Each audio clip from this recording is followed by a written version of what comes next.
Welcome to the Patterson Library Connection. Today is the second episode of our monthly series, and we'll be bringing you good news, library happenings, talking to fun and interesting guests, and connecting with our Patterson community.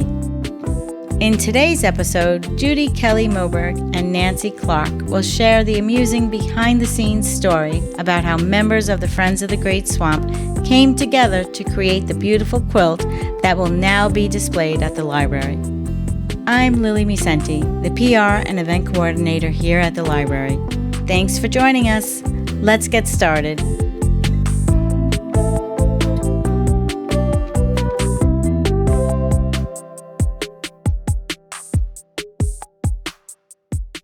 Hi, Adam. Hey, Lily. How's it going? So we made it through our first podcast, and now we're on episode 2. Number 2. We got it. The first one's down, and that's always the hardest one, I think.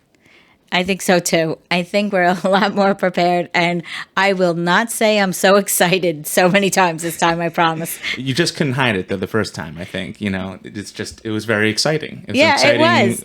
Podcast. It definitely was. And yeah, but I'm going to try. So, folks, if you hear me say I'm excited too many times, let me know. But she means it. That's the thing. This is not an insincere excitement here. No, the excitement was sincere, and I'm so thrilled with the result. You did a great job with the editing and you made us sound wonderful. So I know it was a lot of fun for me and Lori Rollison, our first guest. And our Travelers Book Club is booked. It's full. We are starting on May 9th, so I say it was also successful. Congratulations. That's amazing to hear. Yeah, it was a lot of fun, and we're looking forward to this one today. I was going to say I'm so excited, but I'm just going to say I'm happy. We've got a great guest and a fun story to talk about. So before we talk to Judy and Nancy, let's go to some good news.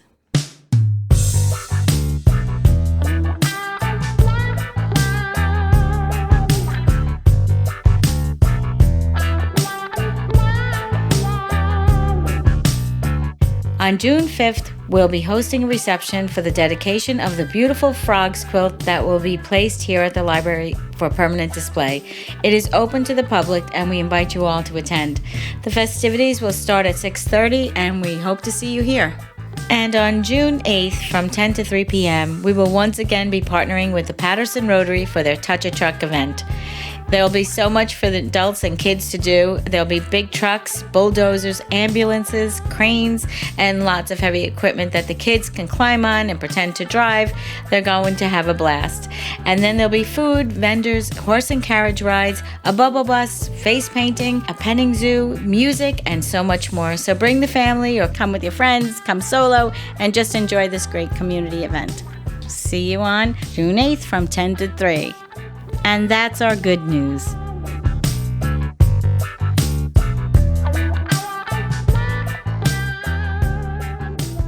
A few months ago, Paul Andrews, a member on the board of the Friends of the Great Swamp, asked us if we would be interested in permanently displaying the commemorative frogs quilt.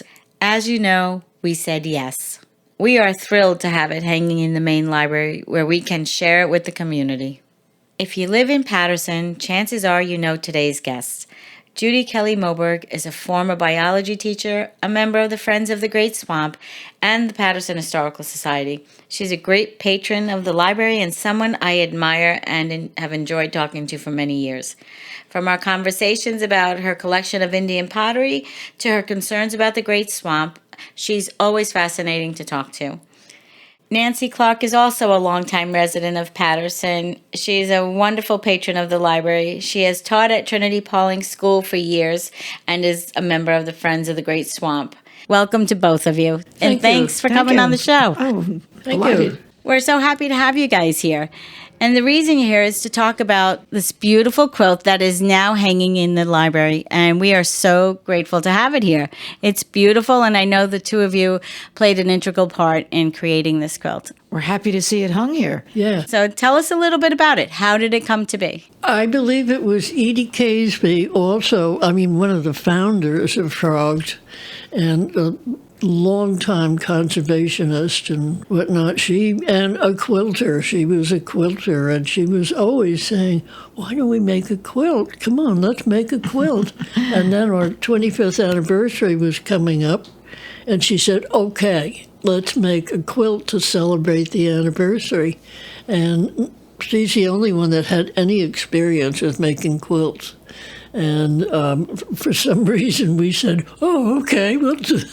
Well, But she really was our tutor, and her teacher, who was a master quilter, came and consulted with us and was very, very helpful. So I must say, for people that had never made a quilt, it's beautifully, beautifully done. You would never know looking at it that you didn't have any experience in quilting. Yeah. It looks beautiful. we would come and work in Edie's dining room. She had a big, long table. We'd spread it out, and everybody would get around the edge of it, and we would patiently work together. She had her own little quilting room, which was also inspirational, because we could look at different fabric pieces. And, she basically, when Nancy was saying, "Oh, this was a nice collegial thing," actually, Edie wasn't collegial about it. We were going to make that quilt come hell or high water. And if you knew Edie, that was it. So it kind of pushed all of us and go like, "Oh, okay, we think we can do this." But it's true, none of us, except for Edie, had any quilting background at all. Okay. Now, you can talk about the quilting part of it, because it's hand quilted. You picked that one up, Nancy, because I have to excuse myself, because I think the other ladies who we'll mention had more sewing experience than I did. And it was terrifying to see how tiny you had to make these stitches. And there was a secret way to tie the knot on the back that you had to learn how to do, or, which I couldn't do. So we'll pass it over to Nancy, who had a lot more experience than I did.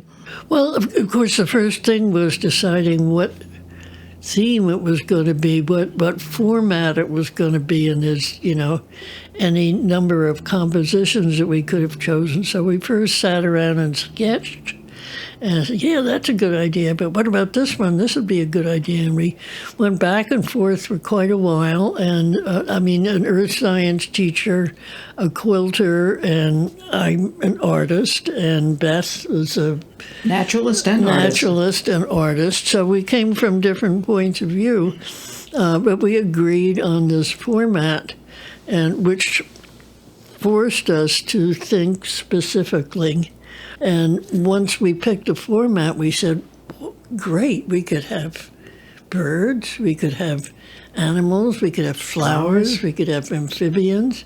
And then we said, of course, the top will be the sky, and then the middle will be, kind of the ground. And this began to determine the colors that we were going to use, and then the fabrics that we were going to use. So it came together absolutely beautifully. It was just for me, it was an amazing experience. The one person we didn't mention was that Beth Herr was the other creator, and she had been the county naturalist for Westchester County for years in Ward Pound Ridge, and also a very significant artist in her own way.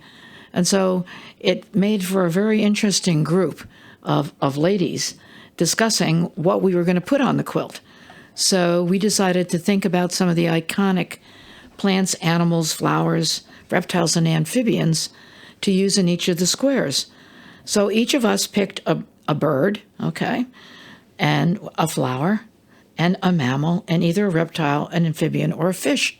So for the birds, we picked wood ducks, the great blue heron, that kind of is iconic for the swamp, and red-winged blackbirds.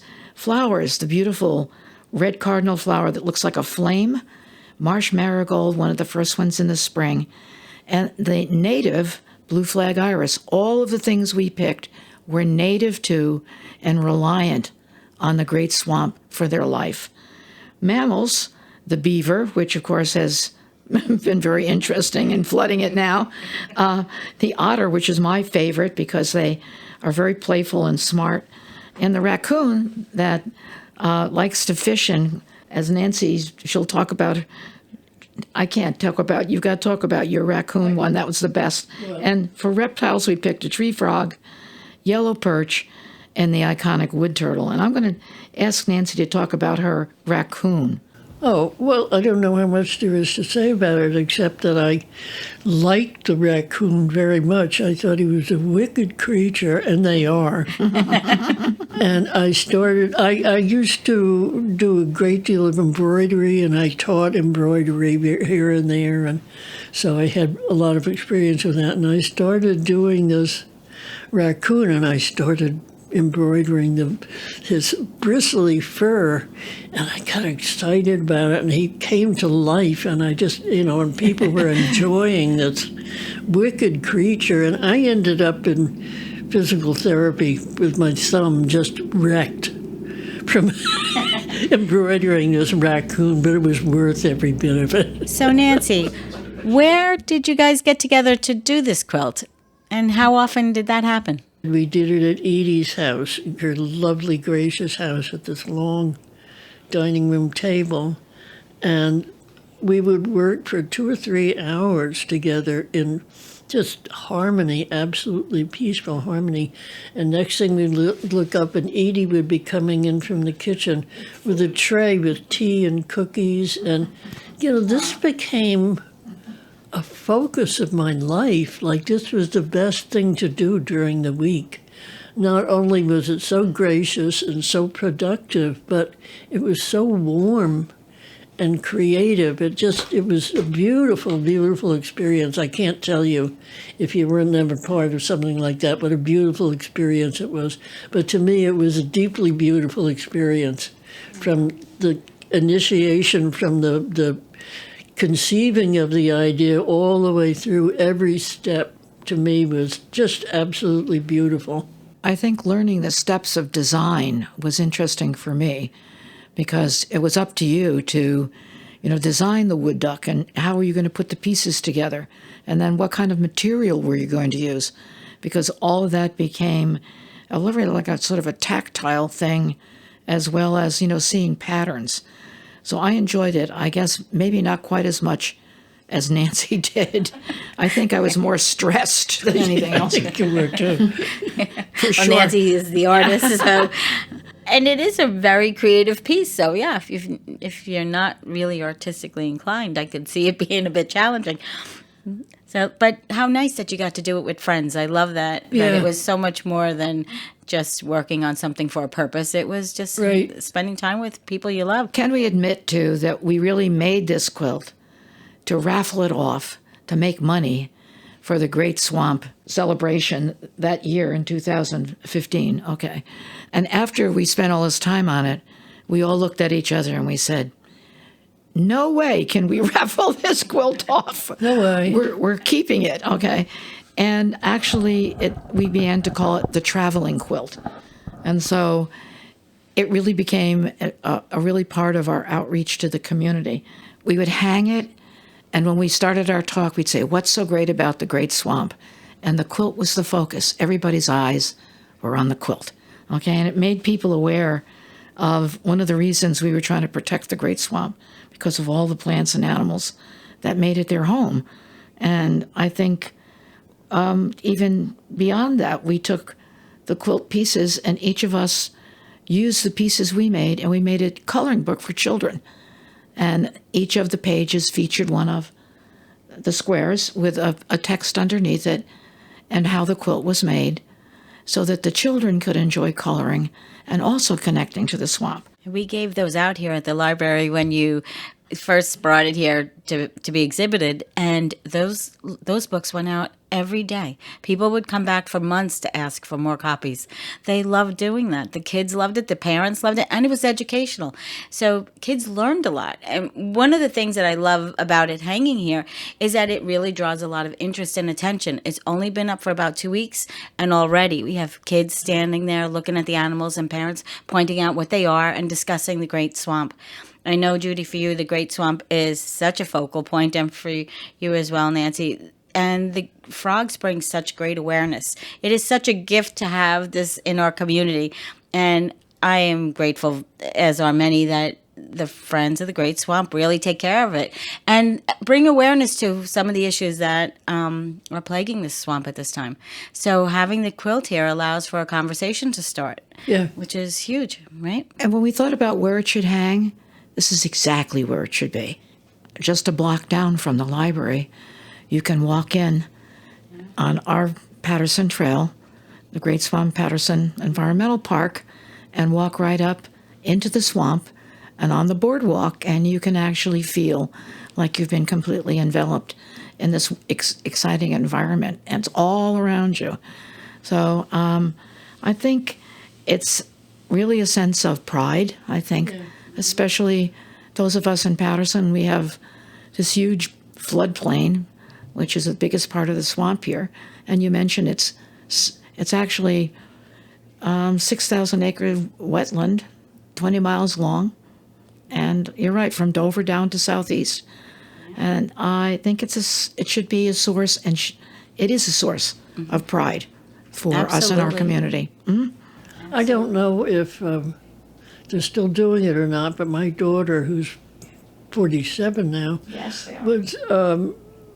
went to Matthew Patterson School, which looks right out on the wetland. And in the 4th grade, one of the teachers, I don't know where he got the canoes from, but all the kids would spend one day out in the water with, what was his name? I forget, but they're doing it again this year. They asked good. us. They went out every year, the whole bunch of them, and parents would come along as chaperones. And it was riotous to hear these little 2-bit kids, like out of a Snoopy cartoon, trying to paddle canoes and be going in the right direction. It was very, very funny, but it was wonderful, too, because it was in the spring before school was over, and it was the perfect time of the year, when the cardinal flowers were out and everything. It was just the most beautiful time. But the kids never forget that. They never forget that trip. Well, how about the time that Disney came to take pictures in the swamp of who was she, the marsh? Oh, what was her name? That famous photographer. I can never remember anything, but she did, she came with... She did the cartoon. Trailers. Annie Leibovitz came and she filmed. was on a hummock in the Great Swamp in the Environmental Park in Patterson because they wanted an iconic wetlands, and they looked from New Jersey all over New York, and they picked the Great Swamp in Patterson to do the photography. Mm-hmm. Well, the environmental park is such a beautiful place. You mentioned it. I love taking photos there. It's just gorgeous, the colors and the plant life, and even the stuff that's not.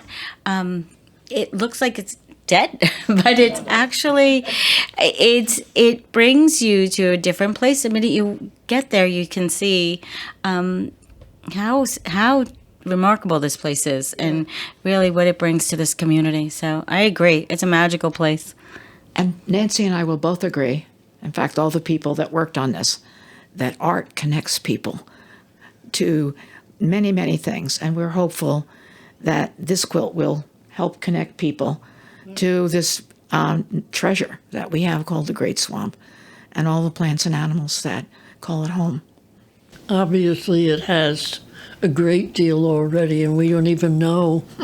Drop a pebble in the water and the rings go out, and we don't know what people have learned, how they've spread it. But here we are doing it ourselves, spreading the word about it. Well, we're so happy that it's here, and we hope that it will inspire the kids and the families and people in the community to take an interest and perhaps join the Friends of the Great Swamp to help keep it, growing and thriving the way it should and take care of it the way you guys have. Well, thank you both so much for being here. This was a really interesting day. I really enjoyed talking to you both today and always. You're always fun, and it shows in the work you did on the quilt. It is a remarkable piece, and we're happy to have it, as I've said. So why don't you tell us how people can get involved and join or support the Frogs? Well, we've been reviving our newsletter, which should be around town and in the libraries for people to read, and also on our website, frogs-ny.org. You can find out about field trips, kayaking, different volunteer or opportunities to work with frogs. And we'd encourage you to check out the website and come along with us and learn and enjoy, feeling as we should be as stewards and as, again, supporters of everything that could be threatened and endangered in the swamp. We need to be the watchdogs, too. If you go on the website, there is a link to a film that Frogs made about the swamp, which is a gem. It's a 9-minute film narrated by James Earl Jones, by the way. There's a Benny for you. It's very beautiful, and it tells you a whole lot about the swamp, but it's very, very beautiful. So if you go on the website, you can watch that. Thank you both for being here.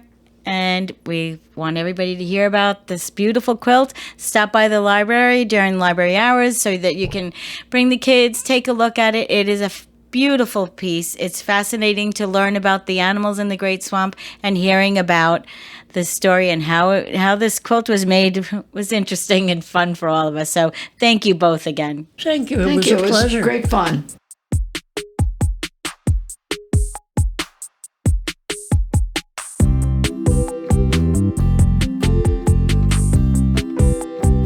Another big thanks to our special guests, Judy Kelley-Moberg and Nancy Clark. Our sound engineer, producer, and composer, Adam Bernier. Stephanie Harrison, our library director. Our board of trustees. And to you, our listeners. Thank you for tuning in. I'm your host, Lily Musenti. Make sure to follow and subscribe to this podcast on our website at pattersonlibrary.org, Apple Podcasts, Spotify Podcasts, and YouTube. We'll see you next time on the Patterson Library Connection.